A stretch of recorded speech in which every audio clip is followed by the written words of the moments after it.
Started. Start with our invocation. Pastor Clark, if you would be so kind, sir. Heavenly Father, we're thankful today for all that you do in our lives. Thankful for the opportunity to be here tonight and participate in the political process. Lord, I'm thankful for each and every one of our city council members, the insight, the wisdom that they bring to the table. I pray that tonight that you will give each one wisdom beyond what they already have got, and keep heads cool and use them to do the work best for the city. Praise you and thank you in Jesus' name. Amen. I pledge allegiance to the flag Of the United States of America and to the republic for which it stands, one nation, under God, indivisible, with liberty and justice for all.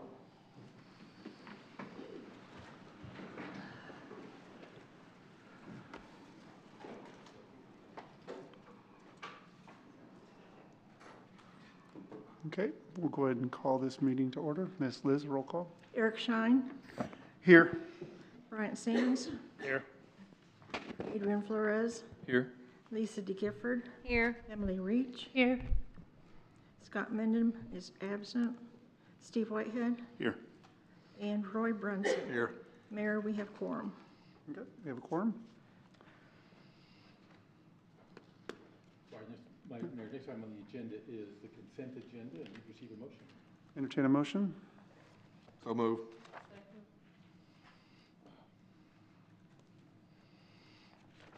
I believe Ms. Liz, you noted 2 corrections. Yes, don't want to note 2 corrections to the minutes of March 17. On page 2, resolution number 3, Roy Brunson did not make the motion. He was absent. In place, I put Eric Shine. And as to close the meeting as the adjournment, Roy Brunson was not present. Therefore, Eric Shine was the one that I put in there for making the motion. Only corrections I have. Anybody have other corrections? Thank you.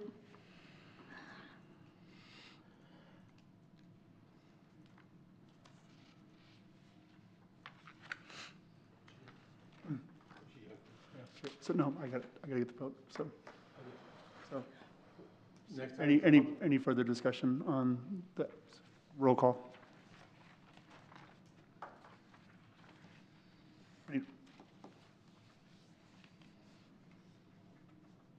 We'll have a roll call on the consent agenda. Roll calls before the consent agenda.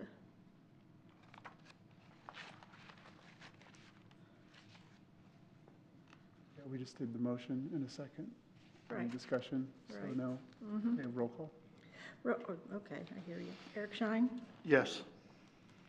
Adrian Flores, Yes. Bryant Sands, Yes. Lisa DeGifford, Yes. Emily Reach, Yes. Roy Brunson, Yes. Steve Whitehead. Yes. Motion to approve the consent agenda as read is approved.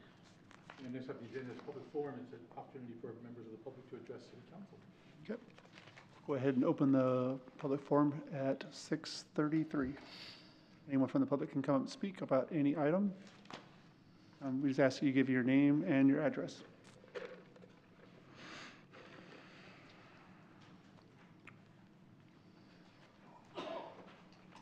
Bill Adams, 714 Dogwood, this great city of Lowell. Honorable council members and Eric, thank you very much for the opportunity to come to the well tonight and introduce what I believe to be 2 very important issues that concern the council now and also in the coming months. First, of course, is the active sewage seeping from the top of the Weatherton subdivision that is going directly to the homes and families that live adjacent to the lift station. This is an extremely dangerous and unhealthy situation. Soon it'll be a disaster that will be costly and will present Lowell with very few options. Yes, my friends, I've seen firsthand how it actually rolls downhill. I understand mine and other posts have helped affect more work in this in the past 24 hours than we've had in the last 24 months, and that's great. And secondly, currently the bond that was approved for the wastewater removal in Lowell is about to mature and will soon expire. And this is going to leave you all with a very difficult decision to make. You know now, you're now going to have a choice to either assess a new fee on the water and sewer, on people's bills in order to cover for what will ultimately be more repairs needed in the future. Or to let this become a political issue and say, hey, we've lowered your sales or your water tax, but then we're not going to have a future for future issues that arise when it comes to water and sewer. So those are two issues I think that you need to put a lot of weight into, especially when you're looking at budgetary items, as you obviously do. So again, thank you very much for your time, and I enjoyed the work you're doing. Thank you.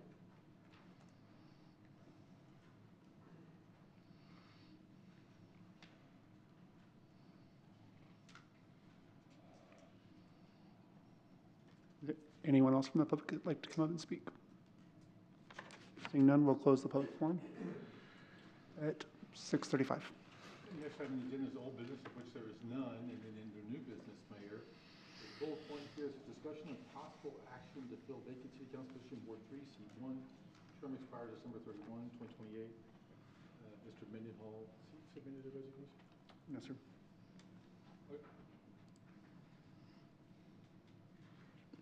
I didn't put that on the agenda, so I don't know. I mean, there's not a vacancy at this point, so not nothing you guys can do until he resigns. There is a vacancy. There has been For 2 months. vacancy. Yeah, I know you guys think that, but you're wrong. There's not a vacancy. He'll serve, it's his seat until he vacates the seat. He can You come will- back anytime. Please be recognized. We're not going to, this isn't a debate. We do have some decorum. Can I ask a question? Yes, ma'am? Why were, this was a big deal, like, last month, month before last, we were being told this had to be filled. What happened with that? I think a resignation was expected, but I don't think he resigned. How does that work? Like if someone moves Yeah. out of their ward, So the Arkansas Constitution has what's called a holdover clause, we'll call it a holdover clause. And what it says is that a person who's elected to a seat has superior right to that seat over anyone else until that person vacates, like by resigning, or is beaten in an election, or dies, or is made ineligible by the courts, which would be for an infamous crime, or if someone brought a case that said, hey, he's out of his ward, he's ineligible, and the court could make that ruling, and then say he is in fact ineligible, and then there would be a vacancy. But until then, we're sort of stuck with this because he can always come back. And in fact, he would be able to file suit against someone who was sitting in his chair, and if they didn't vacate voluntarily. so you'd either have to resign or a court order Yeah, kicking him out of his seat. yeah, he has to voluntarily, but I guess he hasn't done that. Thought he had, but I guess he has not. So if anyone can impress upon him, hopefully he'll send us just a one line, and then you guys would accept that resignation after he does that. So to clarify, is he allowed to retain his seat even though he has moved from No. his ward? The answer is he is not eligible to serve, and yet, he still has a superior right over that to anyone else. Anyone who's appointed, anyone who takes a seat, his right is superior. And so you come back and eject them. Lowell, Arkansas has gone through this very thing before with other elected officials. So what are the, You learn that in only certain terms. Mr. Mayor, what are the opinion of the Attorney General's office? The opinion that was left here in the thing, what about it? There was an opinion given to us from the Attorney General that the moment that he is no longer living inside city limits or in his ward, that he has vacated his seat. Uh-huh. Keep reading. Read what it says, where it starts with the word instead, and then flip over. And see what happens there. You got that? And then start with the next paragraph where it says but.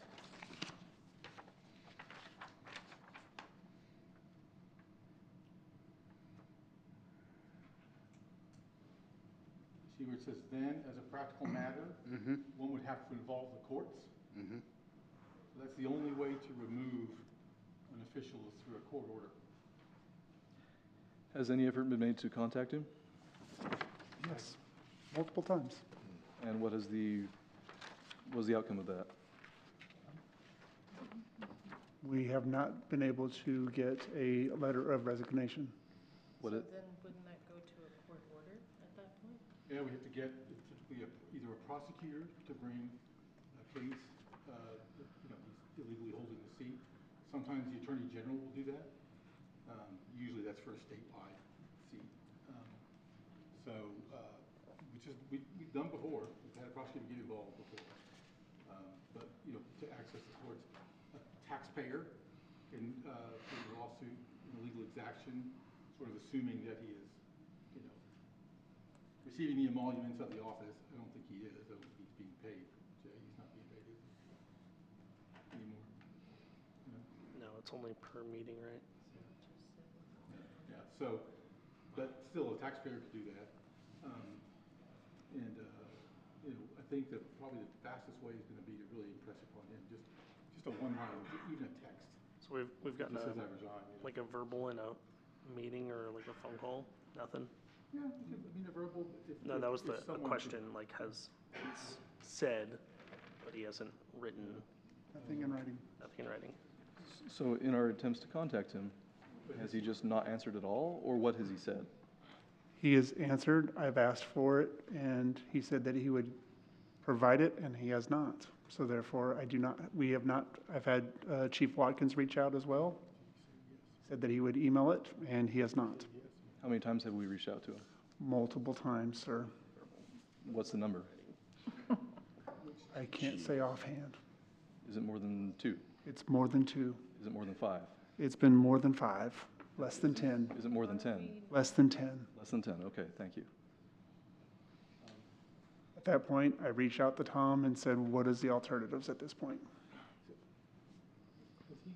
Chief, did he tell you that he has resigned or would resign or does resign? Yes, sir, he said he would. This was Friday afternoon I spoke with him, and he said he would email something in just to say he could. Okay. He was busy, All right, and he would have something in during the weekend, okay. but I did not receive it. And neither did I.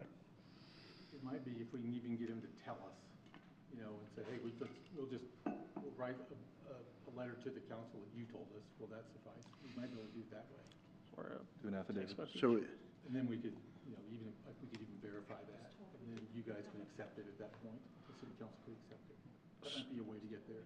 so if he's verbally committed to resigning, Yeah, but we're really committed to do it someday, well, Isn't quite I mean, someday. Why would we hold a position for somebody who is not participating? You have to go back and ask the people who wrote the Constitution back in the 1860s. I mean, if that holdover, believe it or not, is that old. so it's saying in the Constitution that has to be in writing? No, it doesn't. So if he said that he is resigning, does that not mean that he's resigned? I mean, we just said it doesn't have to be in writing. I just want to be careful with that, because I don't want to put the chief or the mayor in a position that if he hadn't actually said those words, but Verbal doesn't hold maybe in we can court, get him right? to, agree that if he just tells us. Because it's now he's been gone for at least 2 months. He closed, according to county records, on the 29th, just 9 days after the last council meeting in February. So there's a good understanding, there's a great probability that he was actually not a resident at the time at that last meeting. I can promise you, I wish as much as you guys, because I hate these situations where we're in this limbo, and I think you guys deserve to have a council, a full council, but, all I'm doing is telling you what the law is. That's all I'm doing,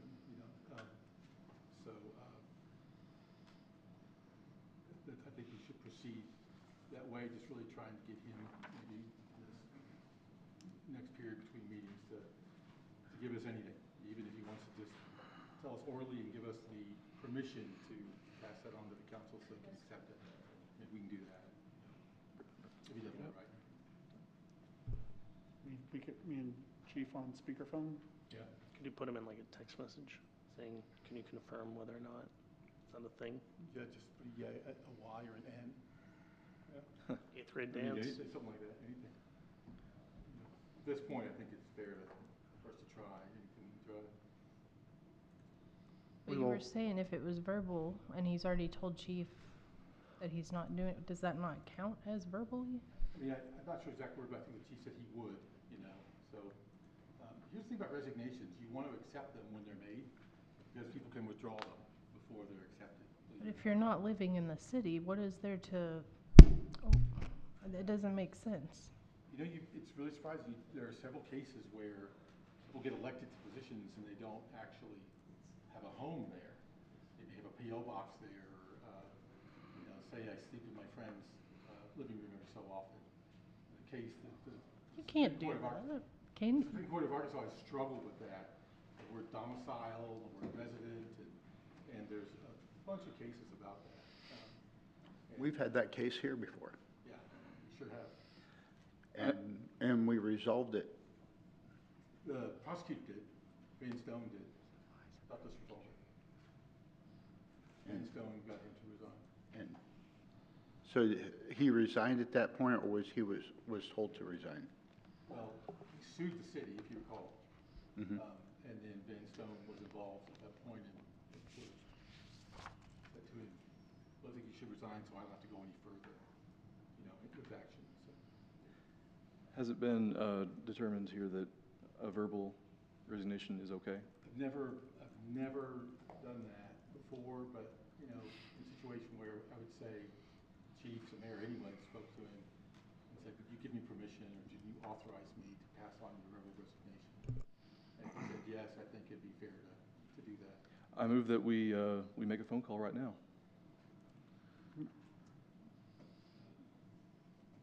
Seeking a second. second.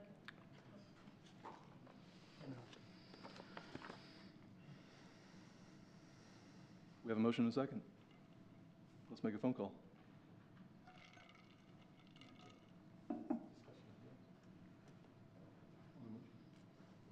Discussion.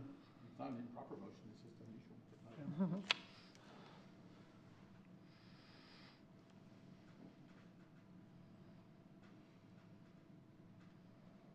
I mean, I'm okay with it, I just, I kind of, I defer back to, you know, is a verbal going to hold up in court if something were to come of this? And not that I think, There'd be a lot of witnesses. no doubt, no doubt, we could march quite a few through, no doubt. That's a very fair point. Yeah, I mean, it's unusual, but it doesn't. What do we gain if we call him right now tonight versus tomorrow? Well, this is just political posturing is what it appears to be right now. So I would like to get the answer done, especially 2 months after he's already left the city of Lowell. I don't disagree with that, but if we call him and he's not available, Then we'll know. It doesn't hurt to call. I mean, there is so when you get a resignation, you want to accept it, right? The city council would move to accept it. And if they did, they would then make a motion to declare a vacancy, because then they can declare the vacancy. It's happened. And at that point, at the next regular meeting, you would appoint. So you could, that way, you appoint at the next regular meeting instead of one more meeting. Because if you wait till tomorrow, either way, you typically want to accept, declare the vacancy, and then appoint at the next regular meeting. But that's usual procedure. That's not written down in any law. No. Okay. I mean, might find an AG opinion at some point, you know, if you look through the AG opinions, but I don't know if it's in any cases. There's cases where the opposite has happened, where they haven't accepted the resignation and the person came back and claimed the seat. Short of any AG opinion forthcoming, though we have to go on the assumption that there isn't one. No, we don't. You know, assume that there is one just as well.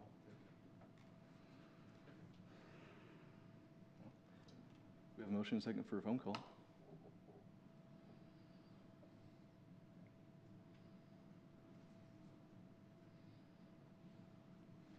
We'll make said phone call, if that's the case. You guys could take a recess, go get a phone. want to take a recess and I call him? think the cord's long enough to reach us. Is that, I don't know. Any further discussion on the motion in the second? Hearing none? Is that, like, is that gonna be, I'm here, the lawyer. Is that, like, I mean, I guess it's recorded, Sure. right? It has to be. Yeah, Actually, there'd be a lot of witnesses. no. Is that something we, It'd be hilarious in 2 years, they'd be testifying, everybody'd have a different story. it's recorded, it's a video. We have to do it off Aaron's phone.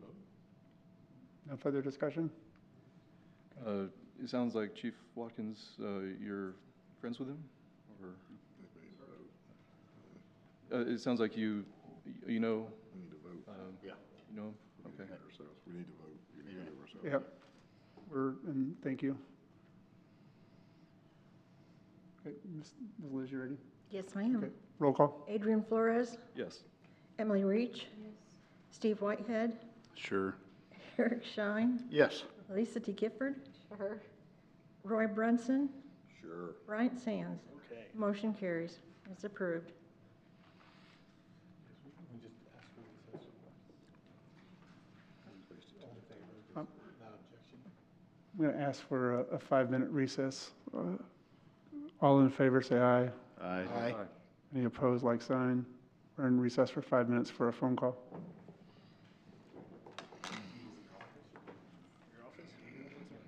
Got to be in public, doesn't it? Which could be 1, 2. Chief, you want to go to the conference room? Absolutely. Go to the conference room. Sure. Do we all have to go to conference room?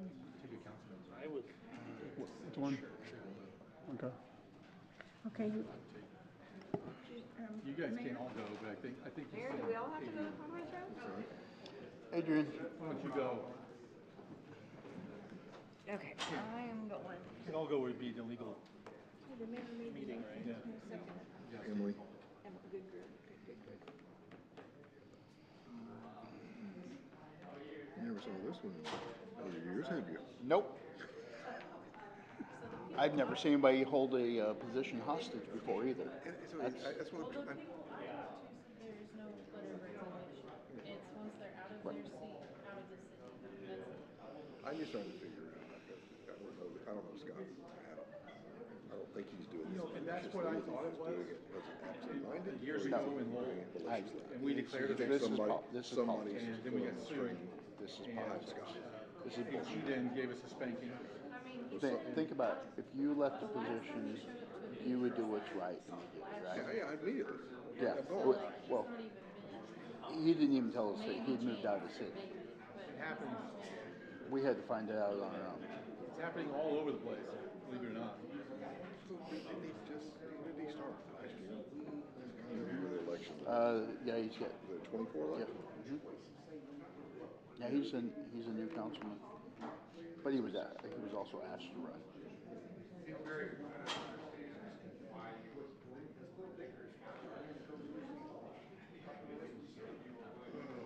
last meeting, he was here in January. Yes, the last meeting he was here in January. At that point, he said his house was under contract. Yeah, and the last time Yep. he had not been here. Correct.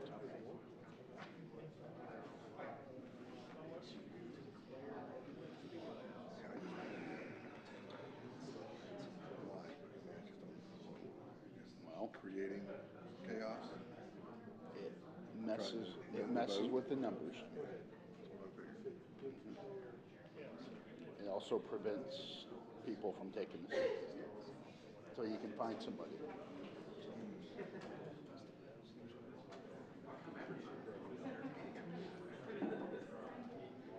Unreal. Yep.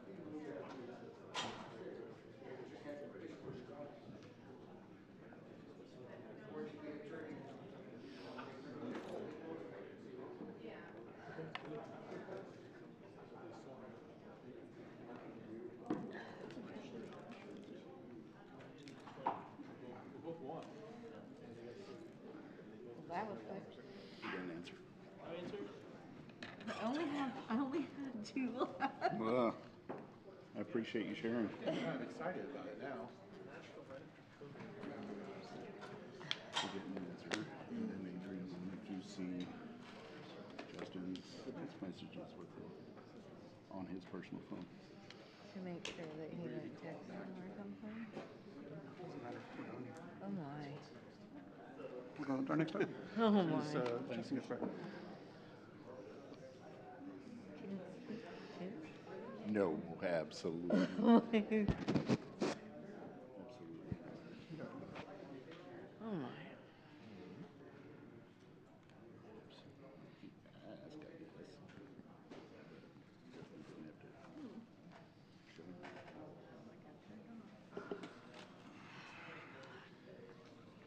Y'all interview the people for I'm this? 20 minutes in.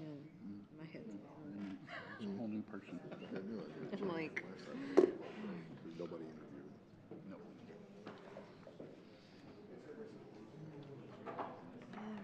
well, I'm glad that the other two people didn't want. Okay. It is 6:56, so we'll go ahead and resume our session. An attempt was made, and it went to voicemail. Letting council know. Mr. Mayor, Yes, sir? I'd like to make a motion Yes, sir. that we proceed with legal action to get him to remove himself from the seat. I have a motion, Second. Second. and I have a second. Any discussion? Seeing none, I'll do, well, You guys, already. and Eric, you still want the mayor to continue efforts, right? Yes, I mean. To avoid the cost of. Exactly. I mean, I would love the fact that he would do the right thing and resign 2 months ago, but, you know, he can resume that action all the way up until the time we go to court, because we need to get a full council. But yeah, I'd say you would want the mayor to continue. Correct. Yeah, and chief, all right, I just want to make sure. Yes, sir. We'll keep trying. Yeah, it Okay. should be done post haste. So, go ahead and do roll call. Emily Reach. Did you say Aaron? Emily? Oh, yes, sorry. Sorry, girl. Eric? Yes. Steve? Yes. Lisa? Adrian? Did I hear Lisa? Yes. Adrian Flores? Yes. He's not here. Bryant Sands? Yes. And Roy Brunson? Yes. Motion to proceed with legal action has been approved.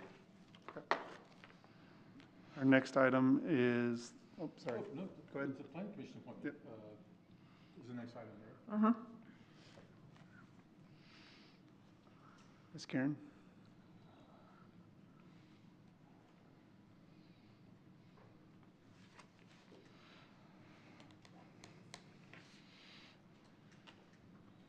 We have a vacant seat on the planning commission, and this is Emily O'Rourke.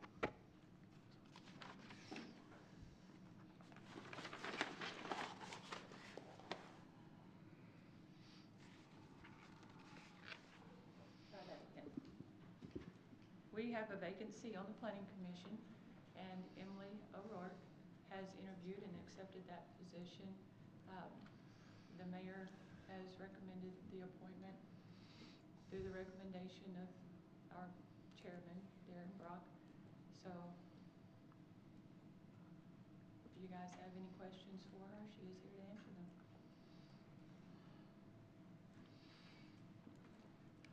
Yeah, thank you for having me here. Thank you. I guess the only question I've got is I've heard concerns with a lot of absenteeism on our planning commission. Is this something that will fit in your schedule and you don't see any problems? No, that's definitely something that I thought about long and hard before I even applied in the very beginning. So no, it's something that I can certainly commit to and plan to be there for each meeting.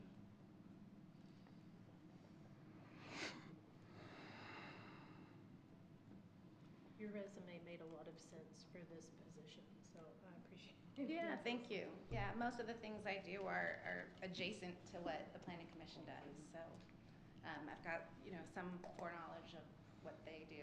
Yeah, I think it'd be a good fit.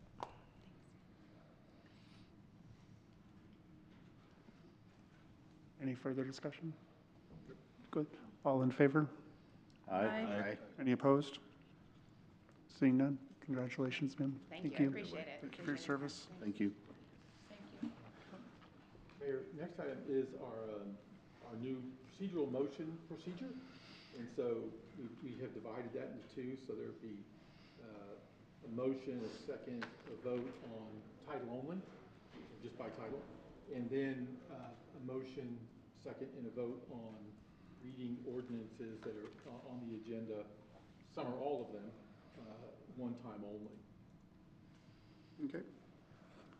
I'd like to make a motion to suspend the rule to read all ordinances by title only. Second. Discussion? Roll call? Adrian Flores, Yes. Roy Brunson, Yes. Emily Reach, Yes. Lisa DeGifford, Yes. Bryant Sands, Yes. Steve Whitehead, Yes. Eric Shine. Yes. Motion to approve the procedural motion to suspend the rule to read all ordinances by title only has been approved. And may you receive a motion on the second part of that, which would be read ordinances all at one time. Yeah, we got one. Okay. The master street plan. So the one ordinance, one time. So moved. Second. Discussion? Roll call? Lisa DeGifford, Yes. Roy Brunson, Yes.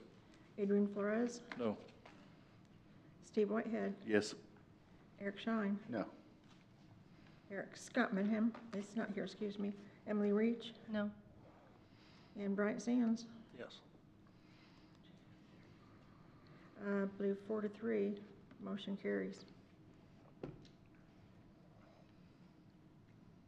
Is that correct?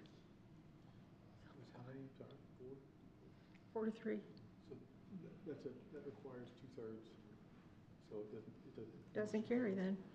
Yeah. So, the next item on the agenda, Mayor, is the ordinance to adopt an amended master street plan for the city of Lowell, Arkansas. And that's the title of it, so it's been read.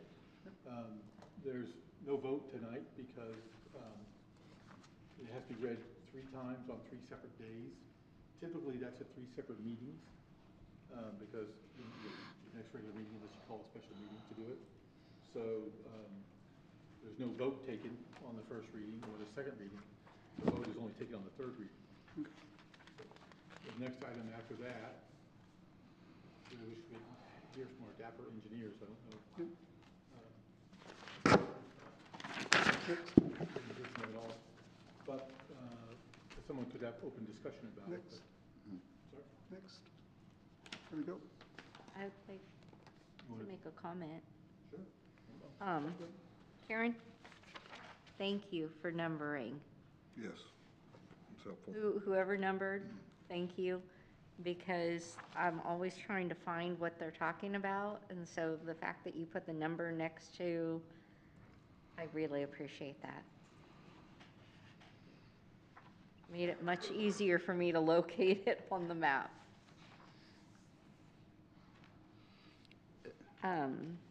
Is there any possibility that we could actually get a printed map that's big enough that we can actually read? Yeah, I would like to see a bigger one if we could, even if there was just one that was like on a board. Because I'm literally on Google Maps trying to Zoom in and out. look at it. I mean, as it is, I'm already having to use these things to be able to read and then trying to read it off the screen and the whole size of the city, so make it a whole lot easier. And I see a lot of the roundabouts there.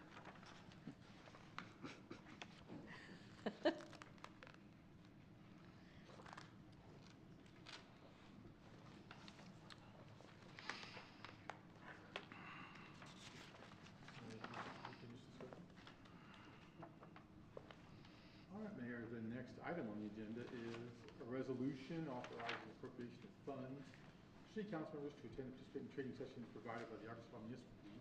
Need to receive a motion. Motion. Second. Discussion? Seeing none, roll call. Lisa DeGifford, Yes. Emily Reach, Yes. Adrian Flores, Yes.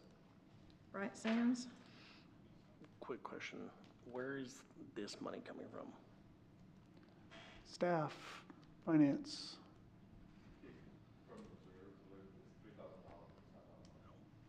Yes.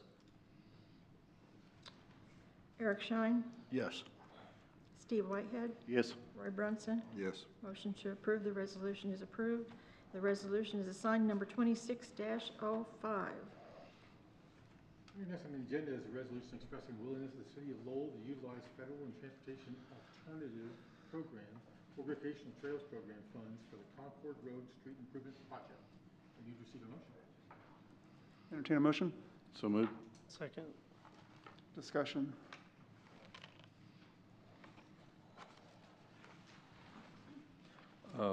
As always, what are the requirements in the city? Things are so out of order. Mark?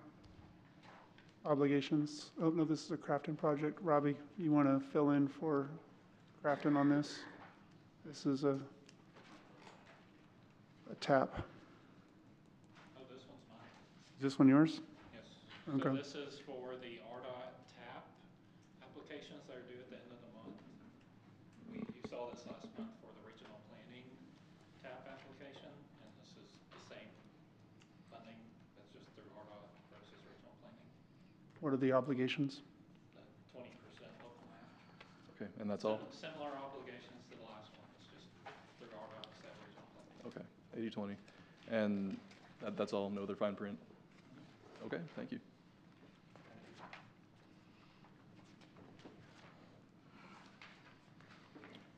Any further discussion? Seeing none, roll call. Lisa DeGifford, Yes. Emily Reach, Yes. Scott Men, excuse me, Adrian Flores, Yes. Bryant Sands, Yes. Eric Shine, Yes. Steve Whitehead, Yes. Roy Brunson. Yes. Motion to approve, the resolution is approved. Resolution is assigned number 26-06. Here, next on the agenda is a resolution expressing willingness of the city of Lowell to utilize federal and transportation alternatives programs of recreational trails program for the Highway 264 Razorback Greenway Tunnel. Excuse me, Lowell project. may I make a correction? Number 4. To approve funds for the Concord Commons. That was one we just approved. That's one we just did. Excuse me. Oh. My mistake. Okay, keep going. So it's the Greenway Tunnel project in Lowell. Is it this one? Look at number 3 is resolution. No, that's two different ones. Number 4 is expressing a willingness. What's going to happen? The one we just did was for Well, federal. I would love a. This one's city only. Authorizing appropriation of funds is number 2. We just approved that. Now we're going to number 3. Yeah, there were 2 Concord ones. That was the street improvement, and the next one was, there's 2 So we approved 26. Number 3, what about number 4? So they have Concord Commons, okay. So it's flipped up. Am I right? Yes, you are correct. Okay, the resolution to approve the funds for the Concord Concord Commons. Commons, you have to go down to City the Concord Commons. improvements. No. Entertain a motion. The one we just did was the Yeah, federal it'd be aid. number one. 9. We're doing number 9? It'd be number 9. You have to go down number 9. Keep going. It's like the second to the last one. Number 9, yeah. Concord Commons. Yeah, we'll go to 9, then go back up. Since it's in, that's how it's in their order. You get number 9? Slide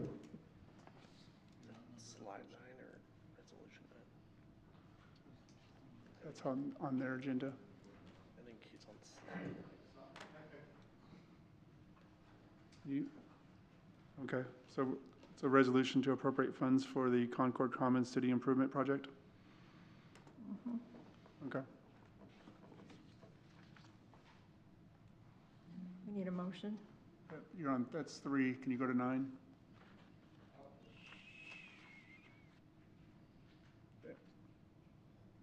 Okay. There you go. That's the one you guys have in your packet? Okay. Thank you. Yes. That's number, that's how they have theirs. Okay. There you go. That's our next one, Tom. All right, so it's a resolution to appropriate funds for the Concord Commons City Improvement Project. Entertain a motion? So move. Second. Any discussion? The part where it says the competitive bidding was waived, is that just not a requirement for the competitive bidding? It would be, you know, a permanent improvement of that size, it would be, but again, what we're doing is we're cooperating, we're sort of joining forces with the developer, you know, and they bid it, the developer did. When we bid things, you know, following a certain procedure. We usually trust engineers to do it for us because the procedures, you know, it's not complex. One has to be careful. But since we're contributing sort of money to the project, we're not actually doing the work. Okay. But I put that bid waiver in there just in case. Okay. You know, if someone comes back and says, well, even though this, you should have bid it, which would be, it'd be the auditor who would ask us about that. If they see the bid waiver, they'd be comforted by that. Okay. But I did confirm that it did get bid, actually, you know, as part of the larger project, I think. And then these funds would come from general? Street? Okay.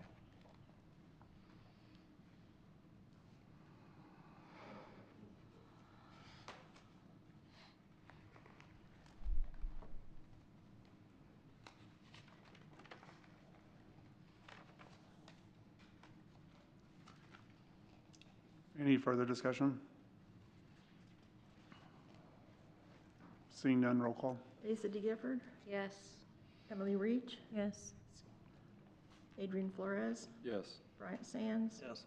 Eric Shine, Yes. Steve Whitehead, Yes. Roy Brunson. Yes. Motion to approve the resolution has been approved. It is assigned number 26-07. Okay, now back to number 4. Our next item on the agenda is a resolution expressing willingness of the city of Lowell to utilize federal and transportation alternatives program or recreational trails program funds for the Highway 264 Raceback Greenway Tunnel project. You receive a motion. So moved. Second. Any discussion?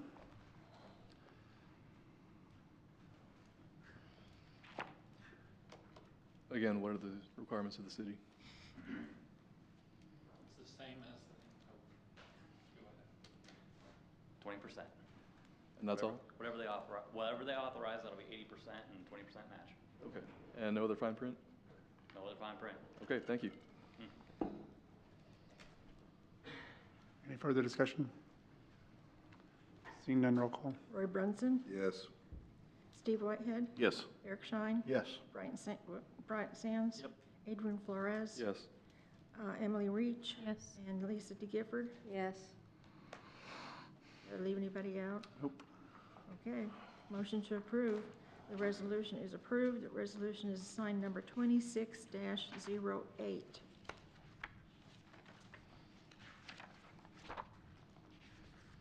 Mayor, next on the agenda is a resolution expressing a willingness of the city of Lowell to utilize state streets and roads for all funding for the Highway 265 and McClure Avenue, Marquee Avenue intersection improvements project.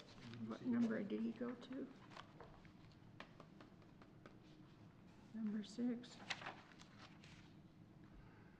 one out too? Mm-hmm. It's number 6 on the agenda. It's number 2. Work order number 2.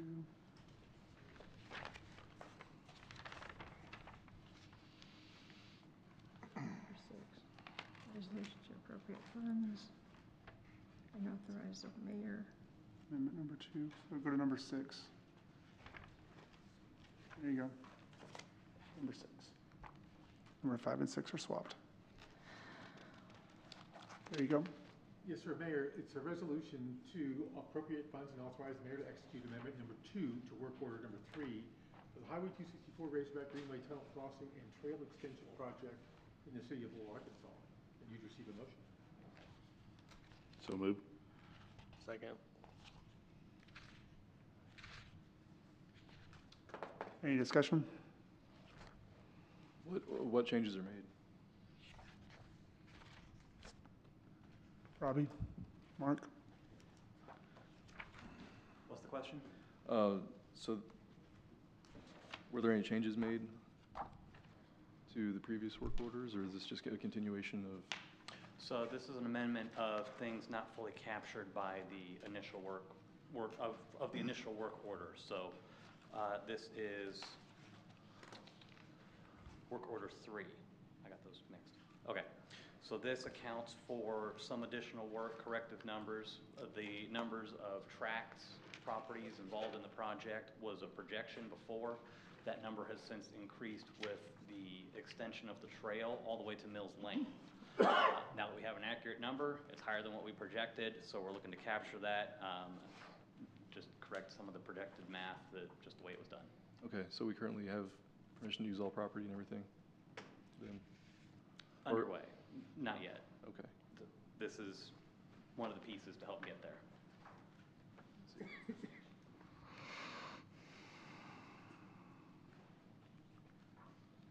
This also captures additional work not anticipated in that we did expect, I mean, as with any road project, you're going to have utilities that may or may not be in the way, may or may not need adjustment, correction.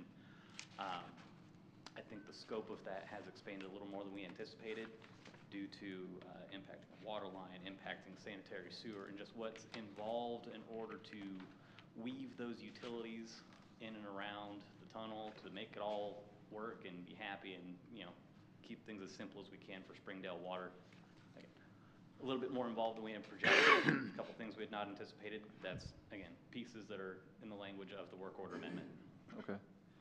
So the number for both the property and the utilities is $575,000, more or less?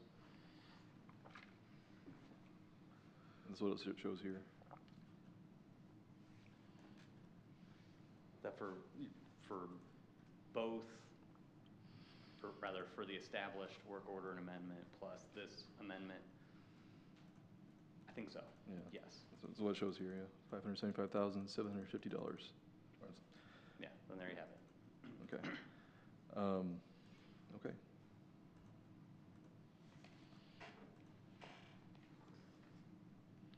Anything else? That's all I have. Okay.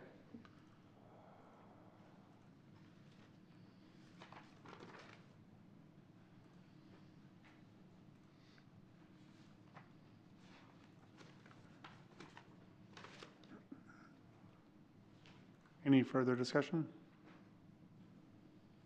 Seeing none, roll call. Roy Brunson, Yes. Adrian Flores, Yes. Bryant Sands, Yes. Eric Shine, Yes. Steve Whitehead, Yes. Emily Reach, Lisa DeGifford. Yes.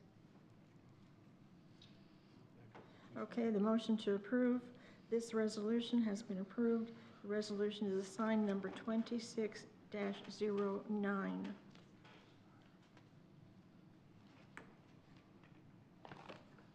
Mayor, next on the agenda is a resolution expressing the willingness of the city of Lowell to utilize safe streets and roads for all funding. No.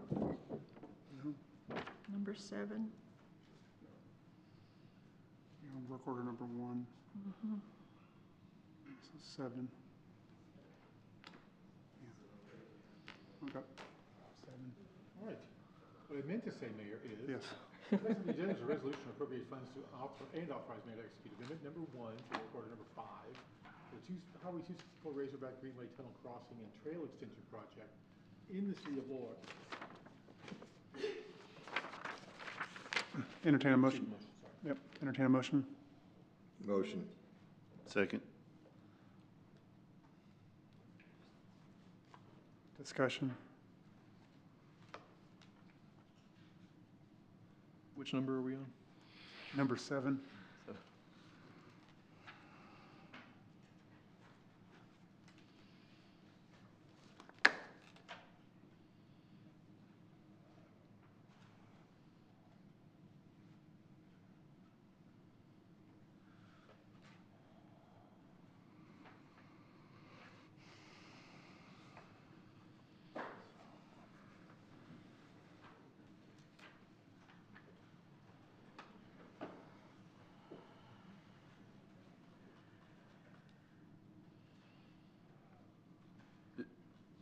Isn't that what we just did?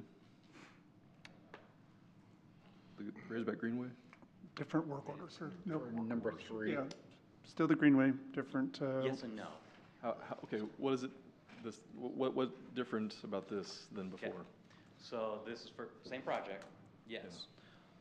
We have work order 3 and we have work order 5. The way that was separated out, work order 3 is for all the engineering effort involved to design, develop, put all the bits and pieces together to give, here's the project that can be built. Work order 5 was drafted and generated to capture all of the right-of-way acquisition and negotiation process. So that's where we have a partner, sub-consultant we work with to, again, coordinate what the titles, the easements, negotiating with the residents, and offering the easements that we have drafted out per the project. It's just contracted separately, sort of separate work order. So to correct this over here requires an amendment, and this over here requires a separate amendment. Okay. There was money allocated in the last one for that as well. You mentioned that there was for acquisition of property.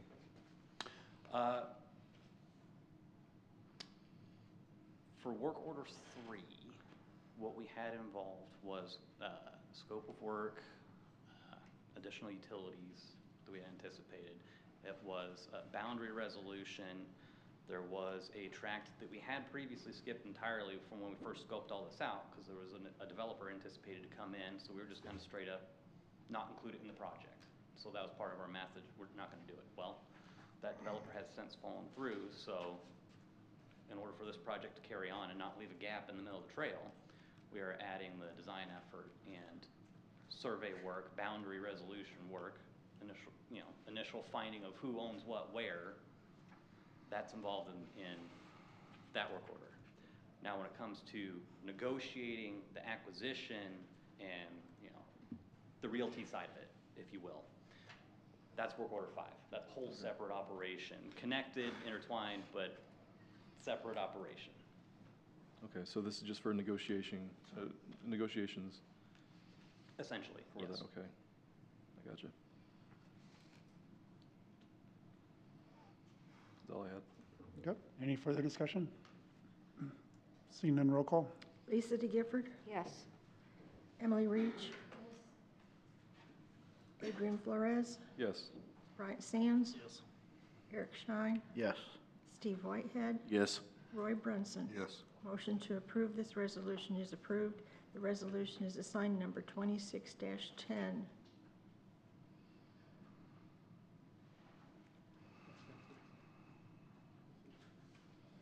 Number 5 is next.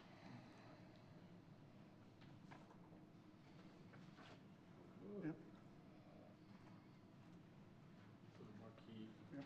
All right. Next up on the agenda is a resolution expressing the willingness of the city of Lowell to utilize safe streets and roads for all funding for the Highway 265 and McClure Avenue, Marquee Avenue intersection improvements project. And you've received a motion. So moved. Second. Discussion? He's going to ask. Miss Karen, there you are. Question on this, I kind of throw out something probably a little, see if this was discussed at all. I know it's maybe a little radical. Has it ever been discussed on the master street plan or anything, since we're going to have Monroe going all the way through? So you've got Monroe going all the way through tying, and you've got a roundabout planned for that intersection. A quarter mile from that, we now have this one, which is, just down the way. Obviously, we have one planned for Apple Blossom. Has it ever been discussed in any discussion to end McClure right there at the end of the park. They cut off flow of traffic through there. And I guess the same question as I'm asking that to Karen, Chief Watkins, kind of be thinking about that from you guys and police access as well, but just curiosity of safety for the park, and because if you've got access down Monroe, between 71 and Old Wire, a quarter mile, do we really need this, or can we limit school traffic and everything else coming down McClure by not giving access to Old Wire Road back there? And I'm just asking the question if it was ever discussed in any discussion on the street planning. We've never discussed ending the road there. Now, it could be discussed right now, which it kind of is right now. That's what bottlenecks it. Exactly. People are trying to turn left, yeah. We have a street going south through the east part of the park that connects Monroe to McClure. So that connection is there, but it's never been discussed to cut the road off. You also have the whole subdivision would be right here. You talking about this one? There's the new one. Well, there's a new one there, but there's also one that's going in that's right here. When we have an opportunity to discuss the master street plan, Ending it, not letting it go. that we can discuss it. Stopping it, not letting it go all the way through. Not that I dislike at all, I mean, I 100% agree with this, the traffic circle that is planned in the master for that location, because right now it's a mess, absolute mess. It's gonna just be a worse mess once we get Monroe done. So I'm just trying to think of how do we control traffic a little better, and if it was discussed during the process. And I guess, Chief, from you guys' standpoint, given where you're at, I mean, obviously now, this is hypothetically saying Monroe is completed, and Monroe is all the way through. I'm assuming, I mean, just depending on where you're called to would dictate which way you go, but I don't know, does it have a big impact on you guys if that were to end there? The only thing it would impact would be our response times. We have to be on scene in 4 minutes. So, to go south, to go back north, I mean, I realize Monroe is just right here. But, I mean, it flows very easily. We have never looked at ending it, what it would look like. It would come down to kind of timing, see what it's got to be. And then you start getting into road miles for ISO 80, how far around we have to go. Well, and even in that case, I mean, you're going to be going, if you have two roundabouts, I mean, just from a speed, you're still going to be, right now, you're dealing with, obviously, that roundabout and then this one. So you are going to have a small degradation in time to get there as well, so, okay. And McClellan engineers, if you were sitting here with me, they've actually done a complete study, a traffic study on this intersection. So that has been done as well. We're about to do a crosswalk in at the request of the citizens, going from the north side of the park, crossing over to Ward 1. We've discussed when the road widens in the future, that we do plan, we have the traffic calming, like raised mid-block crossings, raised crosswalks, raised intersections throughout the city. And that's kind of how we began developing the slow traffic down. That might be something that they look at when we do road work there. Yeah, I just was looking at knowing the schools on McClure and everything else, is there something to kind of encourage that traffic more to Monroe, get it off of the school and get it away from the park too, knowing that the basketball courts are there and everything else. I mean, I'm looking at it from that standpoint of trying to limit that through traffic, so, okay. But, yeah, they have looked at several different options for this intersection. And like I said, when we get to that master street plan discussion, that might be something that you guys discuss. Yeah, and I know from my constituents, I mean, the biggest thing they've asked for is just making sure, because that intersection there is absolutely, no one wants a red light there, because it just will bottleneck that whole, there's people that live along there that are scared to death of what a red light would do at that intersection there, so I like that, just trying to understand what would be the best for McClure, the school, the park, and everything else as well. And these guys have a really good experience on dealing with issues like that. So that is something that we can have to look at. Thank you. Are the roundabouts, is that part of the urban agreement thing that we did last year? It's regional. Okay. Yeah, regional planning and Northwest Arkansas Council have both regionalized plans in a sense.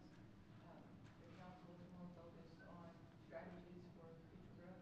Okay. And regional planning is trying to address the current issues at hand. And that's one of the things regionally, I know Roger is fully on board with roundabouts on First Street. That's something they would like to see. Okay, thank you.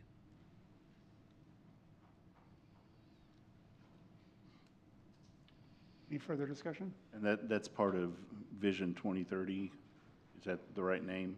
I think it's 2050 now. 20, well, but that roundabouts are part of that vision of reducing fatalities and, thank you.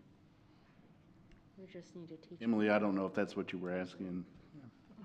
people how to drive in them. That's our big thing.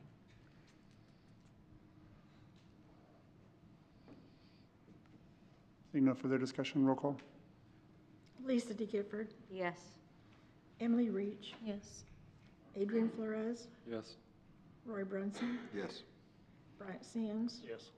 Eric Shine, Yes. Steve Whitehead. Yes.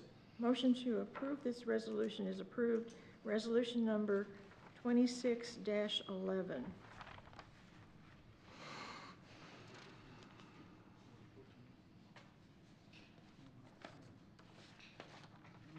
What? Number 9?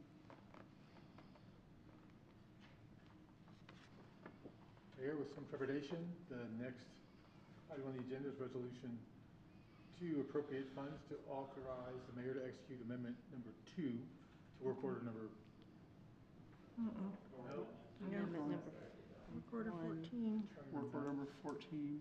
Keep going. I'm so confused. Mm-hmm. Keep going. Nope, too far. It'd be. 8. Number 8?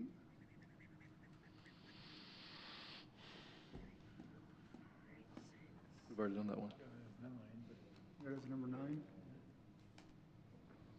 that the one we have left? Yep, that's it there. Yep, that's it, right That's there. it. Yep, number 8. Number 9.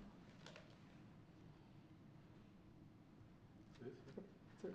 All right, Mayor, it's a resolution to appropriate funds and authorize the mayor to execute work order number 14 with McClellan Consulting Engineers Incorporated for Phase 2 of the 265 in McClure Avenue, Marquee Avenue intersection improvements project in the city of Lowell.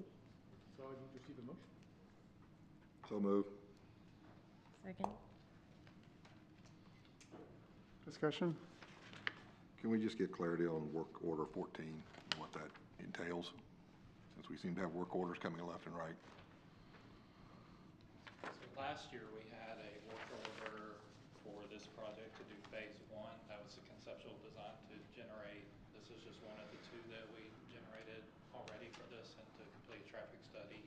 And this is a 15% level concept, and we would just take this from 15 to 100% into bid.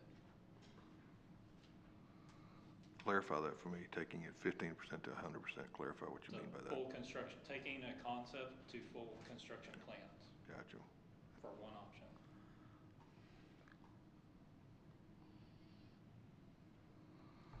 So what we see here on the screen is the option that we're Yes. planning to move forward with.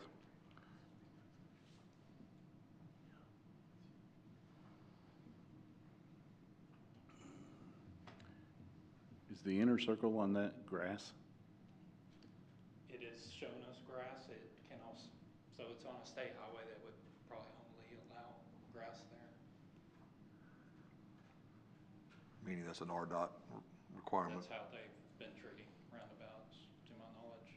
We've had people try to put monuments and artwork in the middle, and those have been rejected, to my knowledge. I like it because Jeep tires can go right through it.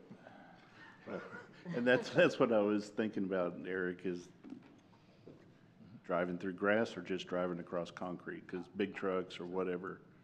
There's a tank trap. There's a truck apron, so the trucks won't have to get on the grass at all. Okay.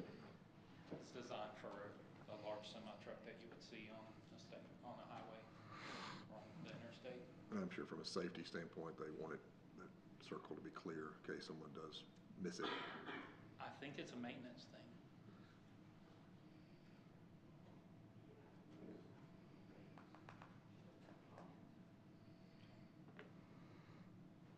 Potentially a wall in the middle, but nothing that requires a lot of maintenance Sure. for the department.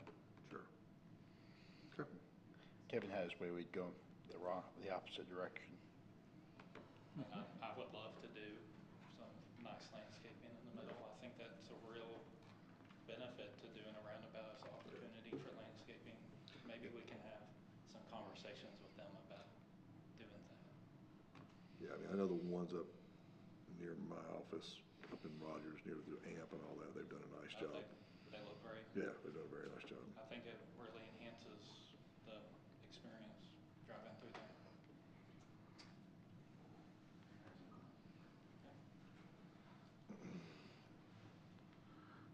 Good evening, Mayor, Council. We actually had a very productive meeting with RDOT about this intersection a few weeks ago.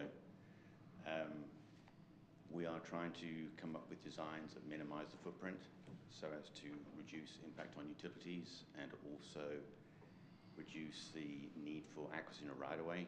Right-of-way costs around this region now are extremely expensive.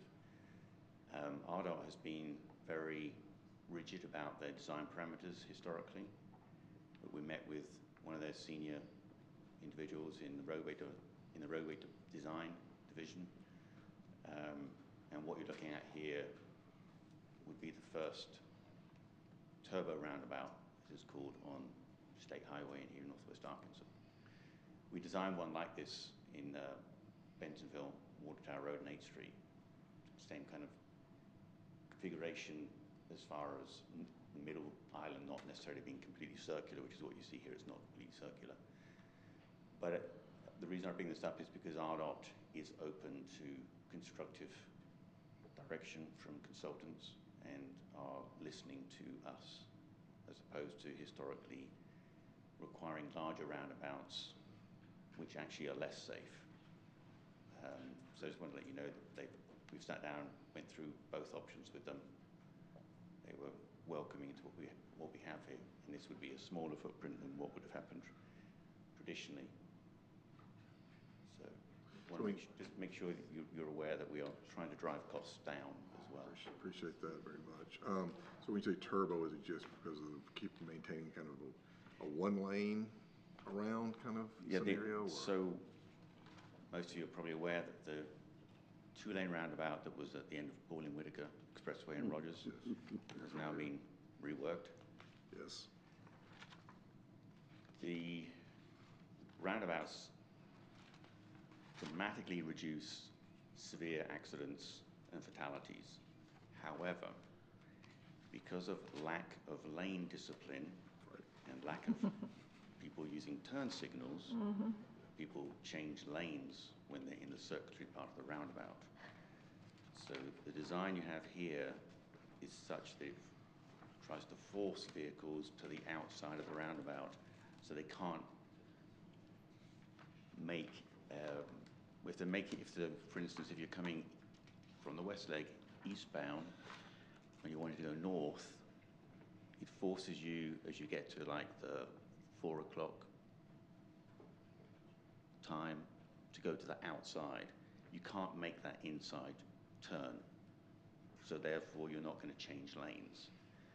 Whereas if it was completely circular, you could have somebody coming on the inside lane and then exiting to the north as somebody on the outside lane is continuing on round, and then you have a side swipe. And that's what has happened a lot. So this design tries to limit the opportunities for people to change lanes once they're in the roundabout. No, definitely understand. I know exactly what you're talking about because I've gotten almost sideswiped many times. That's where roundabouts have got a bad rap. Yes. They reduce accidents, but now there's more side swiping. So question then on, I wish I had a pointer or something. So on because it looks like there's two lanes, obviously, if I'm looking on the east side here of the diagram toward Marquee, is that just lanes, when you're saying they're divided and prevent them from changing lanes, there's not a concrete divider there, okay, it's just No, painted? it's just the actual angle. If you can Okay. see, like at 6 o'clock, as you go Mhm. from 3, 4, 5, 6, you can see there's that kind of straight angle there. A vehicle isn't going to come from the west heading east and then make that inside turn. It's Right. not, it's too sharp an angle to make. Gotcha. So they're going to naturally move to the outside, which means that vehicles basically making a left turn from McClure heading north will move into that outside lane, and there'll be no opportunity for a side swipe as they make that movement. One last question from me. In the, and I know it's on the top as well, so in the very center, let's just go south from the circle. There's that, in the very middle, there's that gray area. Is that raised concrete through that gray? On the splitter islands you're talking about, on the approaches? Right here. Right here. This area through here, is this Yes. raised concrete? Yes, it's raised. Yes, and that, I mean, that can be, we're just showing it as a concrete. It can be a colored stamped concrete. It can be landscaped. It can be grass. It can be a number of things. The only thing I know, this individual here, we go this, I'm gonna get feedback on this, of not being able to take a left out of their driveway. I'm going to Well, get we that. haven't, this, remember what Robbie said a minute ago, it's a 15% concept. We haven't addressed all the driveways and everything. There are ways of making those mountable where you can have a driveway across the median if you needed to. Well, and I understand it's not a big deal, go right, go out, go back down, I Well, get that. that can work out in time, but there's that initial period where you don't have enough roundabouts to make that, and people get frustrated by that.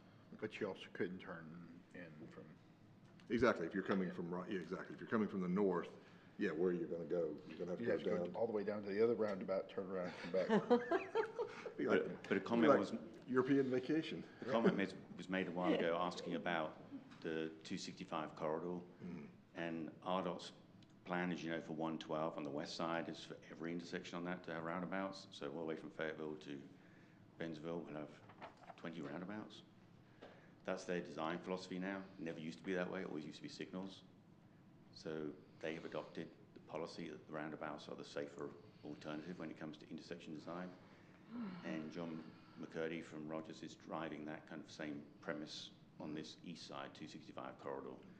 And RDOT going to be much more on board and supportive of grants and things when we're designing roundabouts like this as opposed to signalized intersections. So the idea is to have 265 as kind of the east side of 49 north-south corridor and the west side being 112, and basically to adopt the same design principles. Well, I applaud what I think it'll do to hopefully the speed on wire over there, because I think that is in dire need of addressing. So, no, thank you. Thank you.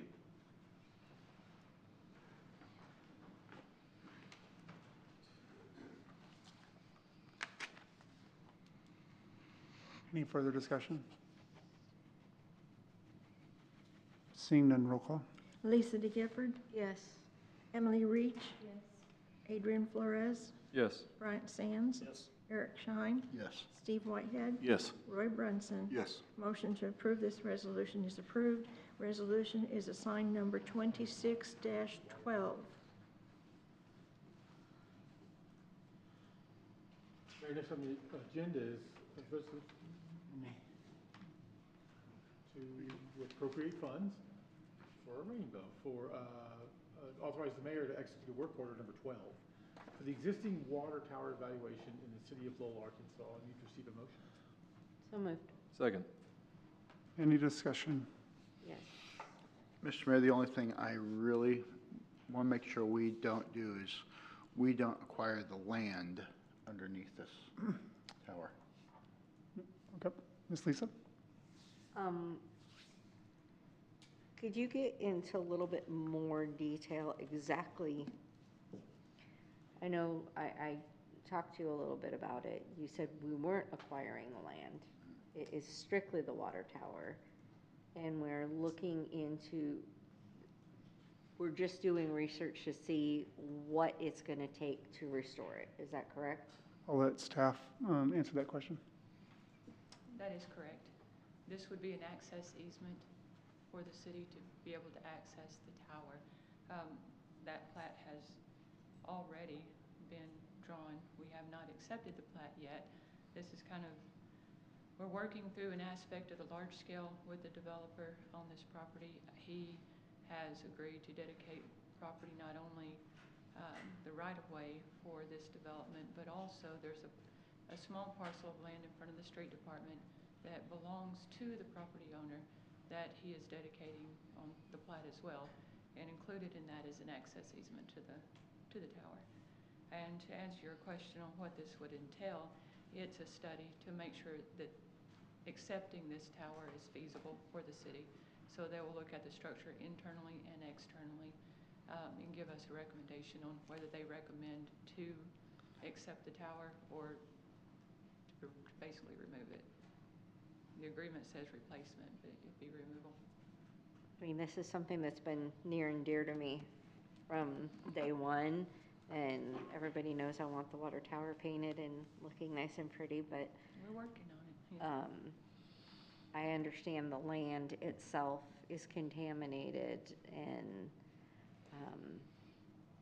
I didn't know, like, we don't want to take on that responsibility. I know that could be quite costly. It could be contaminated. I don't believe it's been tested, the property itself, but it could be. Okay. We did have a study done 15 years ago on the water tower, and we're told it was lead paint then. Yeah. And so that's something that we're going to ask, McClellan to look at and confirm that for us and look at the structure itself. And we just want to make sure it's feasible. And if so, then we can talk about the next steps on how we want to paint it and acceptance. Big old Lowell across it. I agree with that. How many years has it been since this tower's been operational? It served the Allen plant. So, Eric, do you remember when Allen? It was not being used in '88 when they moved here. Oh, wow. Yes, Okay. so, Wow. yeah. For quite some time. Yeah, they'd already moved up to the Springdale location and moved the farm out of here. That, I hope I'm wrong. But that water tower irrigated this field over here to the side. You'll see there's still a water main piece out there. That was where they connected their hoses. So if we deem, if they come back, the assessment deems this thing needs to be torn down, then we're out. We're walking away. I think it sounds a little bit like to me, like somebody, here, sure, you guys take it and you can fund the bill to do something with it. Well, what it sounds like. It's historical. So I get it, and don't get me wrong, I'm with Lisa. I mean, I would love to see it painted, love to see it do a better, help represent the city. Just, I'm hoping it's not too far gone. yeah, we'll inspect, and if you guys agree to that, look and see if it's feasible to even do that. Ms. Karen, did I want to read into that and see that you called me old just a minute ago? I did not. You have stated that you have been here quite some time, so I was asking the person who said they've been here a while. Not a problem, just giving you a hard time. Any further discussion on this? Seeing none, roll call. Lisa De Gifford, Yes. Emily Reach, Adrian Flores, Yes. Bryant Sands. Yes. Eric Schein. Yes. Steve Whitehead. Yes. Roy Brunson. Yes. Motion to approve the resolution is approved. Resolution is assigned number 26-13. Please reach the announcements section of the agenda. Mr. Mayor? Yes, sir. We had a work session the other day. Yes, we did. We've got a pending item coming up on Thursday. Where are we sitting? At this point, with the due diligence, both sides of it, I'm going to move forward with the purchase of the buildings. If you wouldn't mind, I've listened to what we had at our work sessions, and I just listened to what some of the items were of concern and came up with a plan that we could actually use our own city property, not have to do anything other than have our own city property, and make everything work. It wasn't, the hardest thing is to come up with the realization to move the fire department over to where the old BMX track was. But that would only move it a half a mile down the road. It would still be on the same road as the school. And, but the great thing is if we could put the training facility and the fire station at that location, we could connect with the driveway from McClure to Monroe Street and make the best utilization, make it really awesome access for everybody as we keep on moving north and east, be able to have better response time. I was kind of looking at everything, that standpoint. I still think that from my standpoint, even if we go forward to purchase that, I don't see the reason to invest any money into those J.B. Hunt buildings. And I'm still gonna say that I would reserve adding any funds to doing any repairs.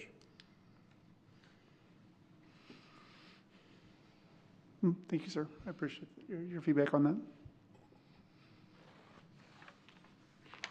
The announcements, the City of Lowell Spring Cleanup will be Saturday, May 9th from 8 a.m. to 3 p.m. It'll be right across the street from the fire department.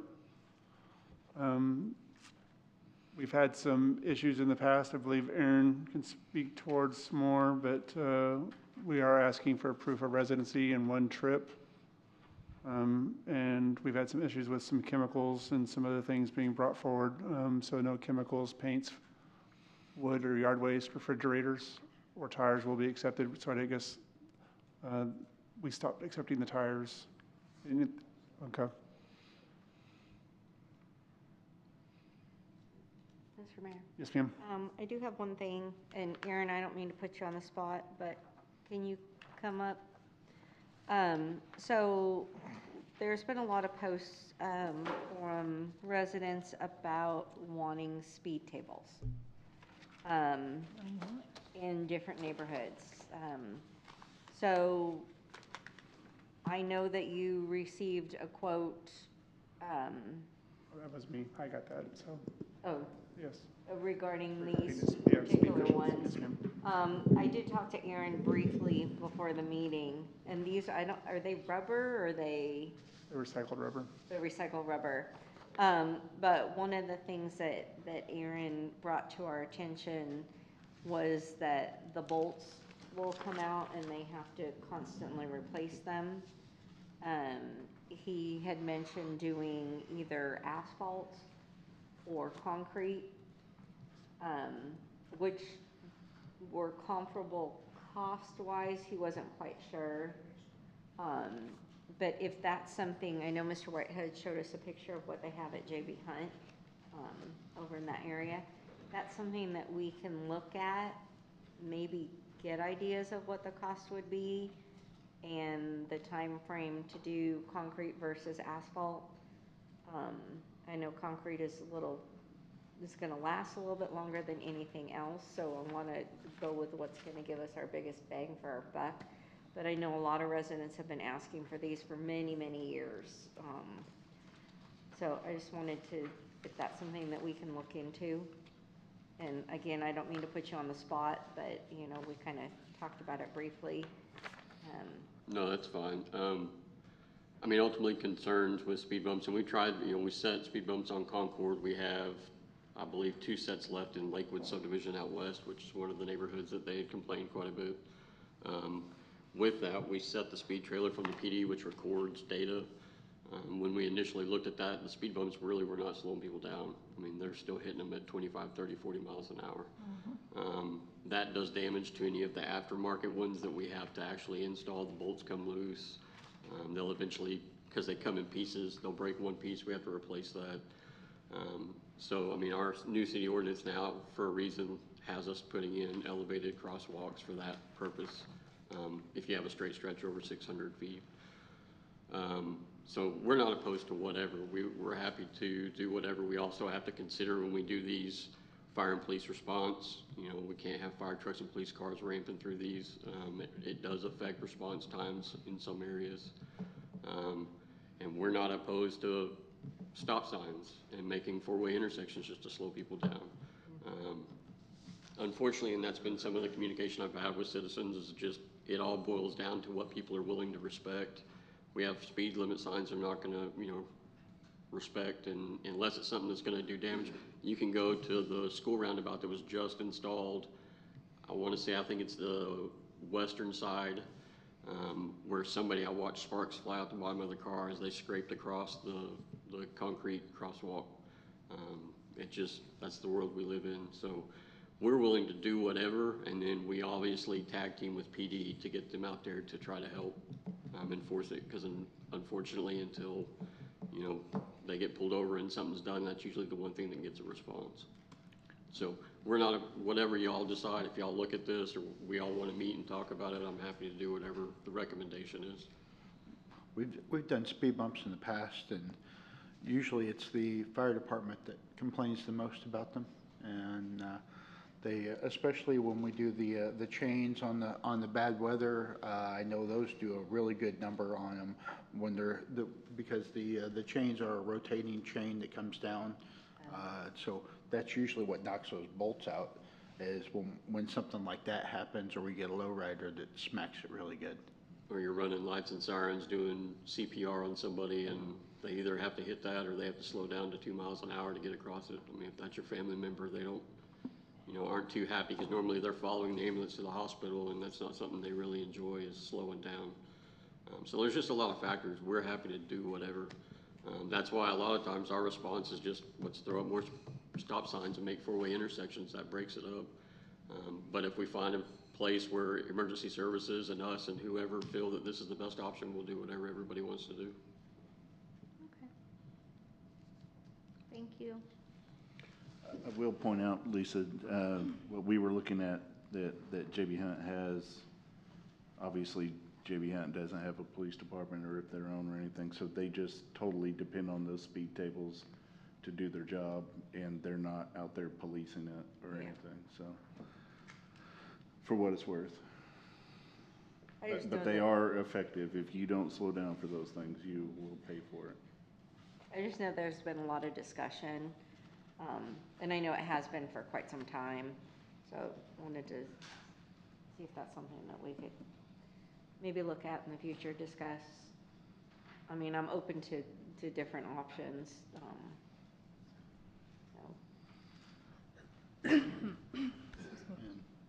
Mr. Bear, with the mention of Weatherton subdivision earlier, can we get an update on what's going on, what the plan of action is? Yes, Aaron? Reference step system? Yes. Okay. Reference step system, there's nothing going on at Weatherton that hasn't gone on over the last, I don't know what the date is now, I think we're 17-ish years into a step system within our city. The difference now is we're 17 years later, and so there are more occurrences with our problems than what we normally have. For anybody not familiar with the step system, our system is designed where it's buried shallow. You have 2 foot of line in the leach fields, and then there's an emitter, and then there's 2 feet of line and another emitter. So out in that leach field, I don't have the plans. None of us were here when this was installed. We're just trying to get it to the finish line. But I would guesstimate we're in the thousands of emitters throughout our leach field. Everybody knows the issue with water over time. It does damage by itself. So we have emitters go bad without anything being done to them. Then when an emitter goes bad, it begins saturating that area. That's how we know that we have a problem. That's how you're able to troubleshoot that. So when we have that, our option is then there are 3 zones at Weatherton. We basically shut that zone down, and then you have to give that time to dry up before we can effectively get equipment in there to take care of it. If we bring equipment in too early, or in the situation with the issue over the weekend, because there was a huge response to it and they wanted something done, we brought equipment in fast. We damaged 3 more lines getting equipment to it to try to make the repair because we didn't have enough time to let it dry out appropriately. So the claim is that there's raw sewage sitting on a walking trail. Well, our first response is, one, I don't know how a walking trail was ever designed or put into a leach field. Lowell, Sandpiper, and Tuscan Heights, we never had walking trails, through that area. It's just, I don't know why we would do that. But it's there, and so we understand that. But it's not raw sewage, it's the effluent water that's treated at the plants, which is how it's designed. That water's tested every month and sent to ADEQ, and if there's a problem, they contact us and they say, we need to adjust the mixture, it's treated. I'm not a chemist or I don't know the results, but based on what I know of the water, I would assume that you probably are more contaminated swimming in a public pool while everybody's urinating and doing that around you than you are worrying about the effluent water. So, you know, there are multiple issues at Weatherton that we are addressing. Each one takes time. We have to shut down a zone before we can move to the next. The one from the weekend that was the main Facebook post, we dealt with that yesterday. The comment of there's been more activity than in the last 12 months, or, you know, I don't remember what that was. Again, there's nothing true about that statement. We have a full-time employee that's where his base station is out of the Weatherton subdivision. We had guys go assist him in mow, and that will be the steps moving forward because we have one technician that maintains Tuscan. Sandpiper's officially offline from the sewer project, so we no longer have to maintain it. So we have Tuscan Heights and Weatherton left. So we have personnel and staff now that's going to take care of the mowing and the weed eating to free him up to just focus on repairs and maintenance. I think one of the comments was homes and residences are having their yards dug up. Speaking with my technician today and based off my memory and his, I think there's been maybe 1 or 2 yards since last summer in Weatherton that we physically had to go work in. The biggest issue in Weatherton right now, as far as yards being dug up, is Springdale Water has had to come do multiple repairs. They have a lot of water leaks, and Springdale Water is so far behind on repairs that they are subcontracting some of their repair companies to come in and do that for them. I would expect that there was a timeline. I know there was a leak on Quinlan that we reported for a while, and I want to say my guesstimation would be 6 months plus, maybe a year before, you know, it's been reported and told to them. And they just got in here to make these repairs. And so I think that I haven't had time to check into that, but I'm assuming the issues with some of the yards being ripped up is the Springdale Water repairs. A lot of time they do that. They throw dirt back in it so there's not just a big open hole, and then they may leave it for 2 months to let it settle before the restoration crew comes back and actually fixes the yard back. So I completely understand that aggravation. As Lowell, we can communicate with Springdale Water and try to remedy that and fix it, but they are a utility company. They operate at their own speed.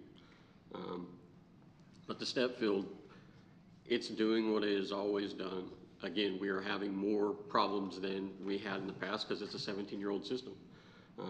These sewer projects that we are actively working on, that is the whole goal of those, is to get these systems going and offline. You know, as long as everything continues moving forward with the lift station and the projects, Weatherton and Tuscan Heights will be taken offline and connected to sewer within hopefully 6 months by the end of the year, fall. And then that's part of the plan, is they're demoed.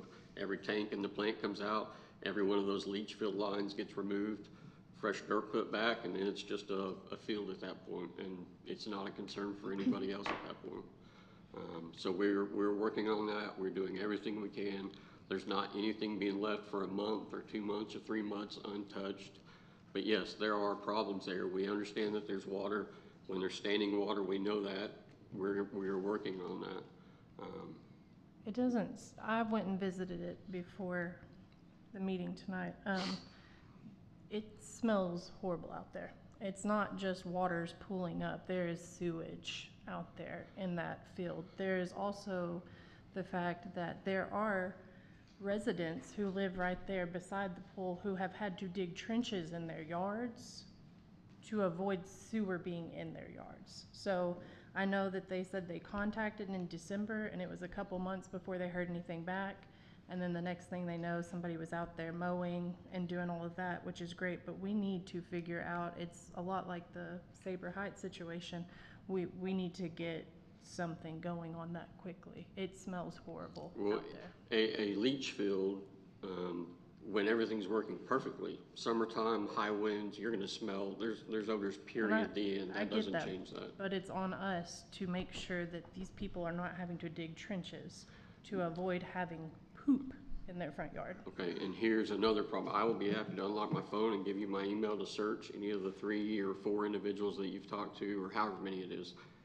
I haven't received an email from any of the individuals in the recent discussions about any It was leaks. sent to the city. Yeah, it wasn't sent to you. And, I mean, my technician hasn't been contacted, you know, it's Facebook blasted, and then it becomes an issue, and now it's this huge issue that these are the same problems we've had.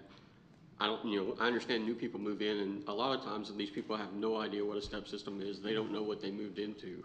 And I feel bad for them if they didn't do the research and understand that these are the problems that, you know, come with a step system. That's why the city's priority is just getting them off that. Within 6 months, all of the things that we're sitting here talking about now are gone. And has that been communicated to them? Yep, we had a Weatherton meeting for the sewer project where they were all invited here.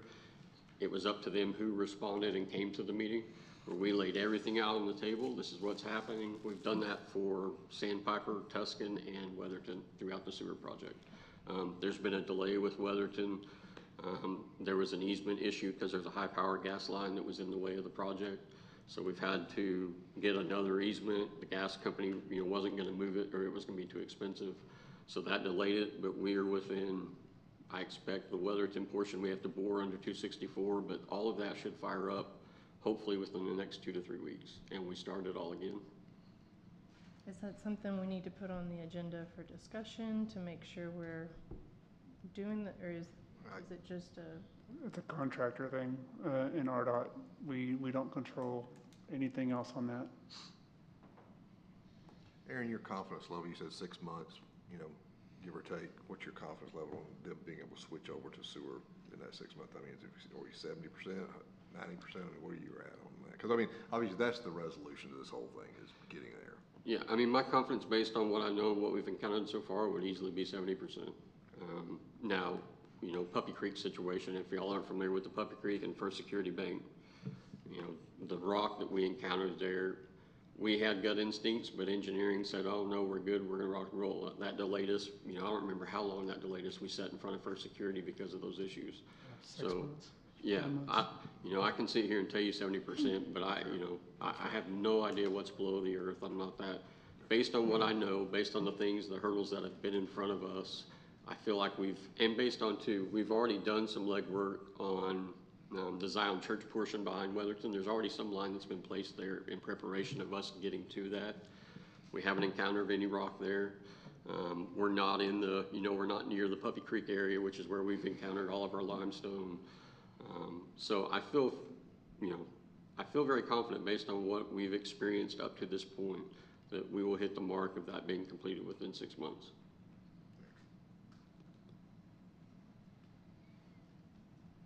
Again, this is our job. I mean, we're here public servants. You know, the things that are mentioned, I'm open to anything. Again, open communication.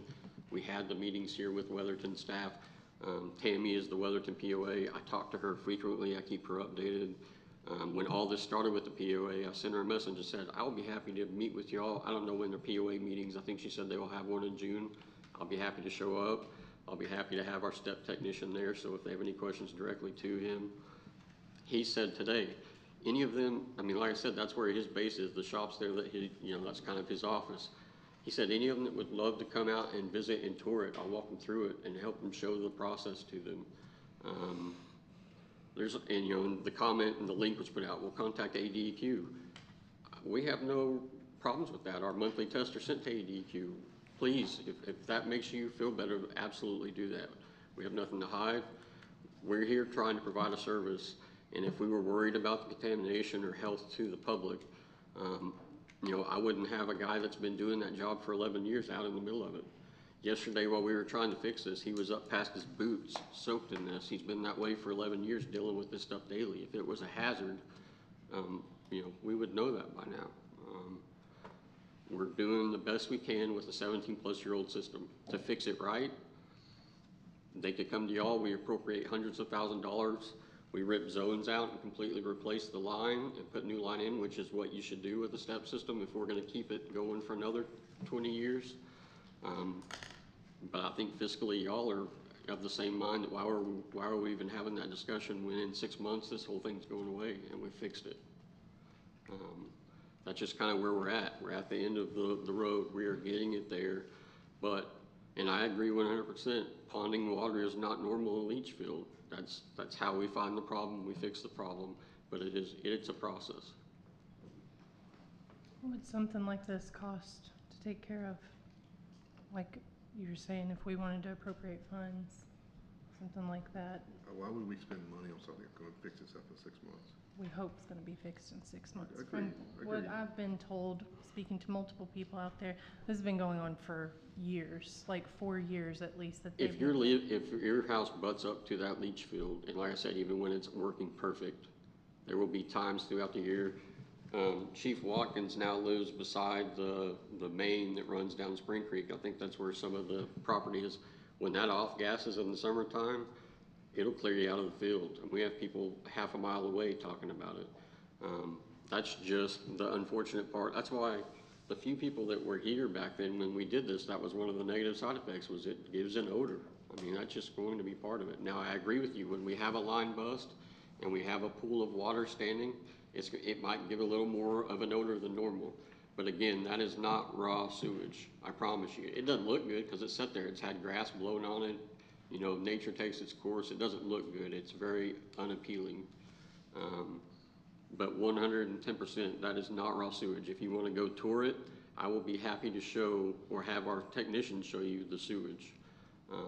This is after it gets taken to the plant, it gets chlorinated, it gets to the filter pods, and from the filter pods, the effluent water is pushed out to the fields. And that's why our grass grows year-round. I mean, we're constantly pushing that water out. Another factor, too, that we've talked about, and it just hasn't never been discussed, 17 years ago, when this was designed, it was designed for families that woke up at 7 or 8 o'clock, went to work Monday through Friday, and came home. So it was designed to handle nighttime and weekends. We really started seeing an uptick in issues during COVID, because we are now home a lot, and there's still a lot of people that have still stayed home after COVID, working from home, that the system wasn't necessarily designed to keep handling. So there's a lot of factors that go into this. We are trying to get to the finish line. We're doing everything we can. Nothing's not being addressed. Happy for anybody that wants to come out there and look at it. We will be happy to show you. In Mayor's point, it is during the summertime when that field is dry, it smells so bad. It's like you just took like a line and just sprayed it everywhere when it's dry. Like I played baseball in that field, and it is just smells terrible all the time. Do so we? like even into like Harrington, they're putting Band-Aids constantly. Like I've seen it throughout the years. They're just there's a backhoe that lives on that property. We bought it specifically for that. It's the smallest excavator you can buy so that it doesn't do as much damage to the lines when we fix them. Do we have anything we can do, even for the whole city, for mosquito control outside of, like, that's another We have a complaint. spray truck. So once mosquito season ramps up, we have that. That's another battle. You know, we run that through a neighborhood, and we've got 10 people that love it, and we've got 20 people that hate it because they don't believe in chemicals. Our stuff it's been, you know, everybody can research and see there's no side effects, but, you know, when somebody drives by misting something through the air, it's just another battle. So for every 10 people that do want it, we have 20 or 30 that don't like it and complain about it. So we're not opposed to that. We do run it. When we have a really serious issue, we run it. So again, if that were an issue in Weatherton and for some reason they had a problem, we'll be happy to go do any of that. Yeah, she said that was one of the things too. And I know even in Sabre Heights, we've got mosquitoes really bad right now. So I didn't know like what the timeline was for when that starts. Yeah, no, we should be firing that up. It's usually May, about the time we fire the splash pads, we get everything else moving, and those guys you'll see them come by in the afternoons. It's usually evening because that's when they recommend to run the truck.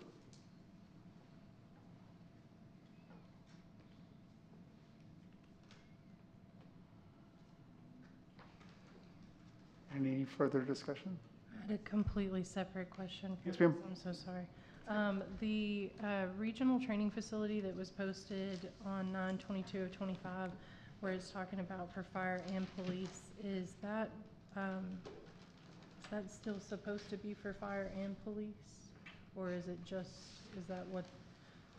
I know a lot of the stuff with the building looks like training facility type stuff, so I didn't know if this was like overlapping or if it's just one or. It's just fire now.